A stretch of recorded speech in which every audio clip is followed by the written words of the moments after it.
नागपूर जिल्ह्यात काटोल आणि नरखेड तालुक्यामध्ये मोठ्या प्रमाणात संत्रा आणि मोसंबीची लागवड केली जाते। 7 महिन्यापूर्वी नागपूर जिल्ह्यामध्ये मोठ्या प्रमाणात अतिवृष्टी झाली, त्याच्यामुळे मोठ्या प्रमाणात संत्रा आणि मोसंबीची फळगळ झाली। संत्रा आणि मोसंबी उत्पादक शेतकरी मोठ्या प्रमाणात अडचणीत आला आणि म्हणून या संत्रा उत्पादक शेतकऱ्यांसाठी आणि मोसंबी उत्पादक शेतकऱ्यांसाठी सरकारने मदत करावी, यासाठी सलील देशमुख जे जिल्हा परिषद सदस्य आहे आणि त्यांनी संत्रा उत्पादक शेतकऱ्यांच्या बरोबर आंदोलन केलं, उपोषणाला बसले।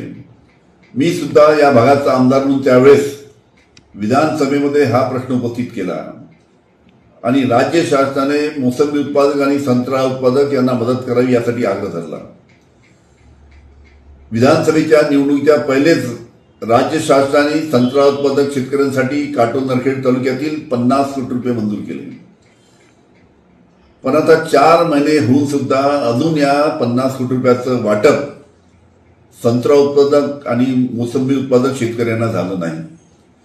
त्याच्यामुळे माझी राज्य शासनाला विनंती राहील की जे 50 कोटी रुपये संत्रा उत्पादक आणि मोसंबी उत्पादक यांच्यासाठी राज्य शासनाने मंजूर केले आहेत, त्याचं वाटप लवकरात लवकर करावं। हे जर वाटप लवकरात लवकर केलं नाही तर परत आम्हा सर्व संत्रा उत्पादक शेतकऱ्यांना रस्त्यावर उतरल्याशिवाय दुसरा मार्ग राहणार नाही।